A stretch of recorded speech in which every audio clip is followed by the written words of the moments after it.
Namaskar. We have almost completed our LTC rules 1988, and some other videos are shown here in the page. If you have not seen and if you are interested, you can see those videos also. Now we are wrapping up this LTC rules by giving one nutshell. All whatever we discussed, we have made it in a small point to point kind of a thing. Let us see.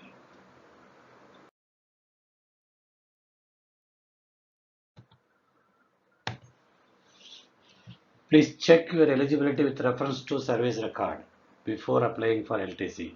A new employee becomes eligible on completion of 1 year of service.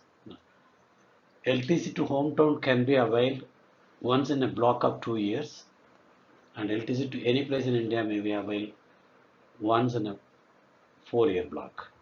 If not availed during these blocks, the LTC may also be availed in the first year of the following block. That is, we call grace period. The following year, once the LTC block is completed, the following year up to 31st December you can have onward journey. Block year is calculated with reference to the date of onward journey, provided the return journey is completed within 6 months. Retiring employees should complete both onward and return journey before the date of retirement. Please note that the current 2 year blocks are 2022 and 23 and 2024 and 25. And the current 4 year block is 2022 to 2025.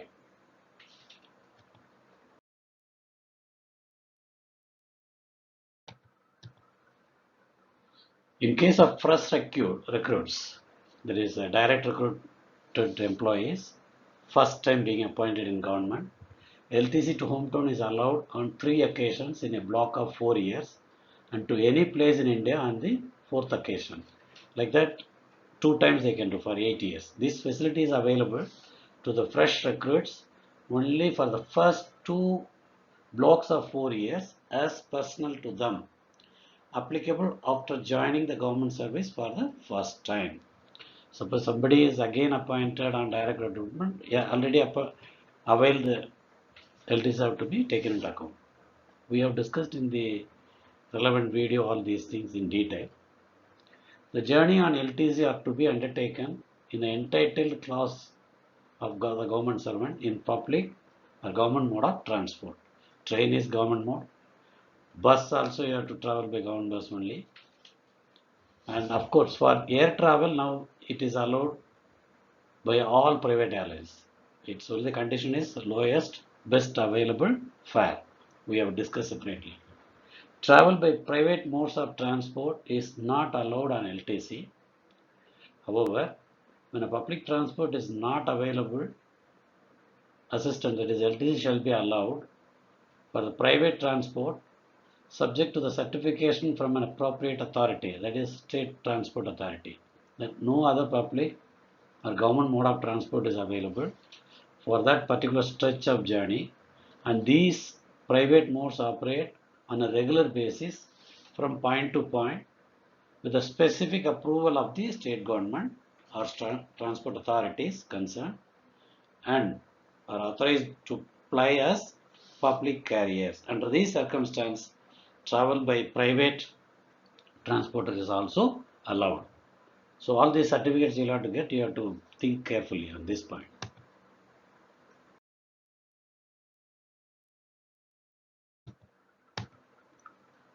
Tour packages conducted by ITDC, that is India Tourism Development Corporation, State Tourism Development Corporation, etc., are allowed, even if they provide private vehicle for travel, of course, subject to the government agency, that is ITDC or State Tourism Development Corporation, providing travel component of the total package charged by them in their bill. With that, it is allowed. Normally, they hire a private taxi and give you, and then they will give ticket for travel component separately. So that is payable by government. But tourism package conducted by private agencies is not allowed. There is a difference. Please keep in mind. If a government servant travels on LTC up to the nearest airport or railway station by authorized mode of transport, that is by train or air or bus, whatever it is, and chooses to complete rest of the journey to the declared place of visit by own arrangement, such as taxi or personal vehicle or whatever it is, while the public transport system is already available in that part. Public transport is there, but you choose to travel by private. Then he may be allowed to claim the fare reimbursement till the last point where he has traveled by the authorized mode of transport. That is by up to the point he has traveled by air, or up to the point he has traveled by train, or up to the point he has traveled by government bus.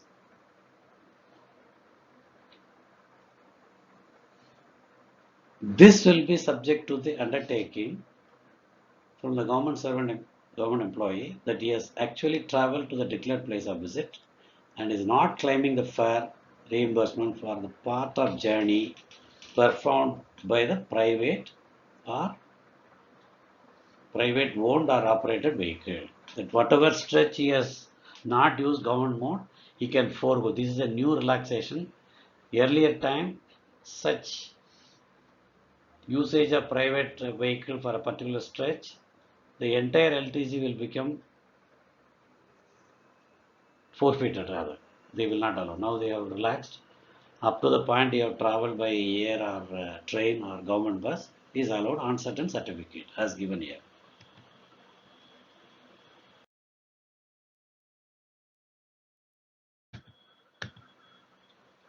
Government servant may apply for advance for LTC for himself and his family 125 days before the proposed date of outward journey by train. If you plan to travel by train, 4 months and 5 days in advance you can apply for LTC advance. For other modes including air travel, you can apply 65 days in advance. Normally for air travel, government says you have to apply at least 3 weeks in advance so that the fares are reasonable. That is another important point. The government employee is required to produce the tickets within 10 days of the trial of advance, irrespective of the date of start of the journey. That is when you draw advance 4 months in advance.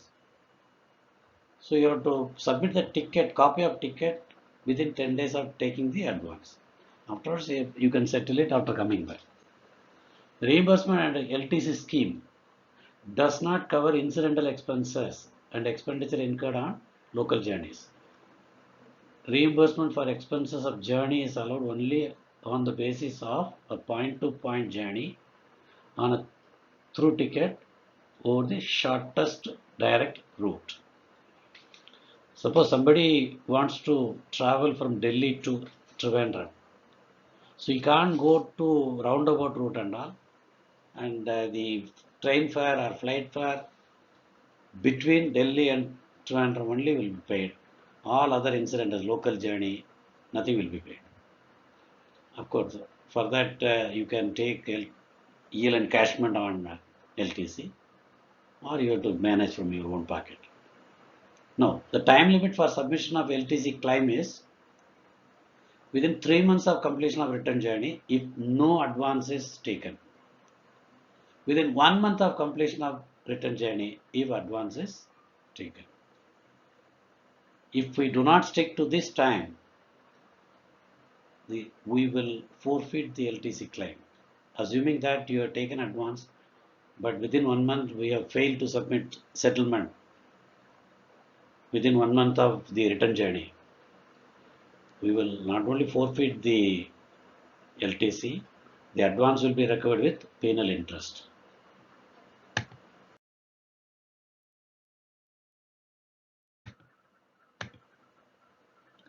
Government employee not entitled to travel by air may also travel by any airline. However, reimbursement in such cases shall be restricted to the fare of their entitled class of train or road transport or the airfare whichever is less. In all cases where a government servant claims LTC by air, he is required to book the air tickets through the approved travel agencies, namely Bamalari and Company Limited, Ashok Ashok Tours and Travels Limited, or IRCTC, Indian Railway Catering and Travel Company. And booking of tickets through any other agency is not permissible. Travel on your travel on tour package is not allowed, which we have already discussed. I think it is repeating. But if it is done through ITDC, Tourism, State Tourism Development Corporation, or Indian Railway Catering and Tourism Corporation, it is allowed.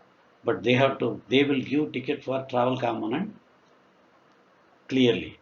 With that will be paid by the office. I think we have discussed in the last page itself.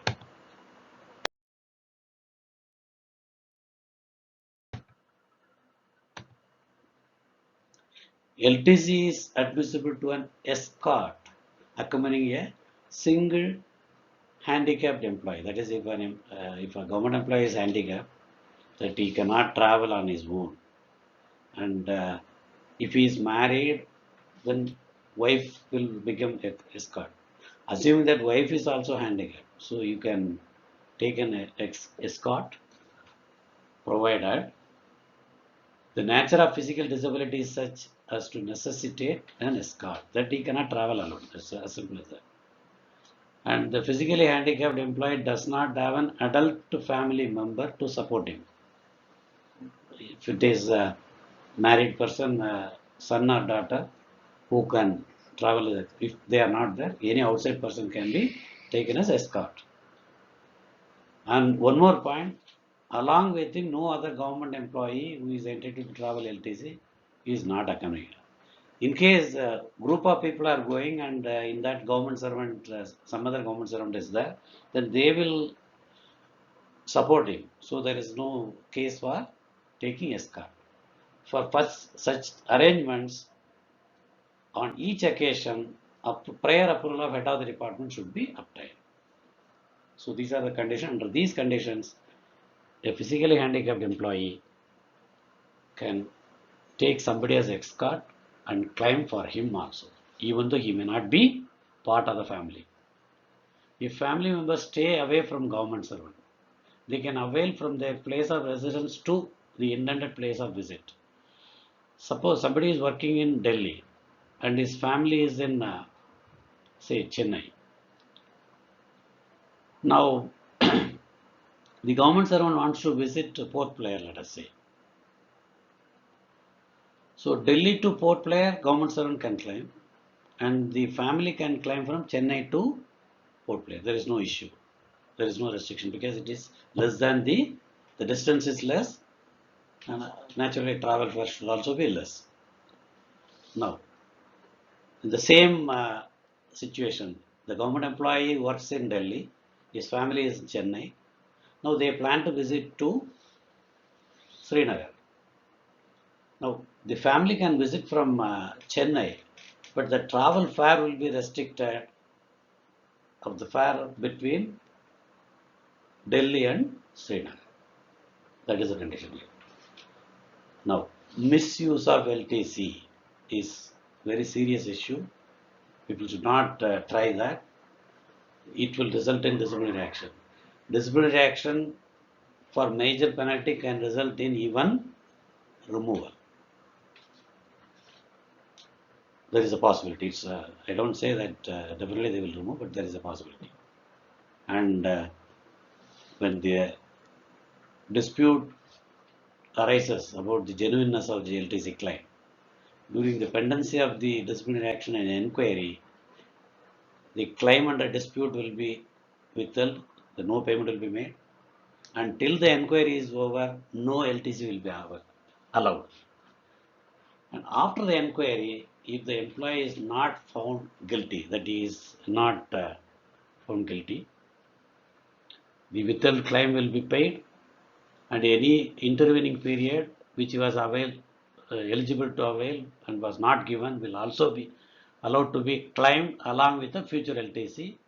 And in this case, whatever unavailed LTC will not get lapsed, at least during that current block of the LTC, he can claim. But if found guilty, he will lose his LTC claim. In addition to that, 2 or 3 LTCs will be forfeited, not can be, will be forfeited. Minimum 2. In some cases, government can forfeit. The disciplinary authority can forfeit more than 2 LTC also. In addition to any major or minor penalty under disciplinary rules. So we have to be very careful. We should not do that.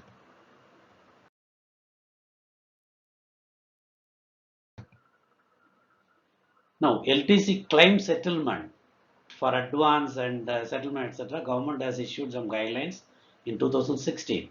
The table is given here.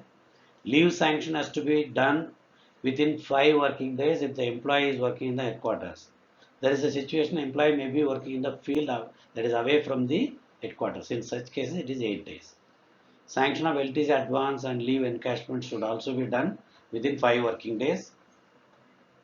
And for employee who is working away from the headquarters within 8 days, that is because he has a transit period. He has to send the application through normal channel, all those things. So another 3 days, 8 days is given. And time taken by administration for verification of LTC claim after the LTC bill is submitted by the government servant for settlement is 10 working days. So administration should verify and update record, etc., and complete issue of sanction within 10 days. And for outside area, it is 13 days. So time taken by DDO for processing the bill and making the payment is 5 working days. Another 5 working days by PO for transferring money to the account of the employee. If it is remote area, 8 days. So this is now compulsory. Administration people should see this and try to complete within these days. Employee can claim quoting this for settlement faster.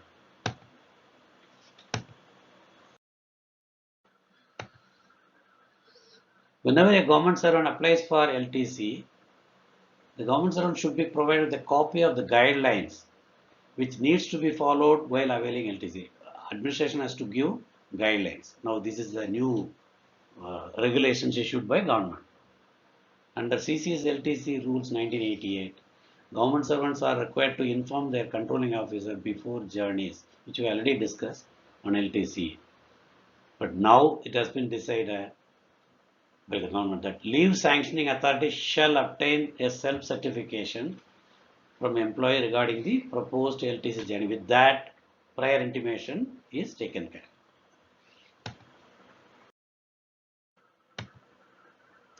Proforma for self-certification by the government employee. When he applies for leave along with LTC, he has to submit this proforma. With this, we have completed all the points under CCS LTC rules 1988. In the next video, we shall discuss about Central Service Medical Attendance Rules 1944. Thank you. Namaskar.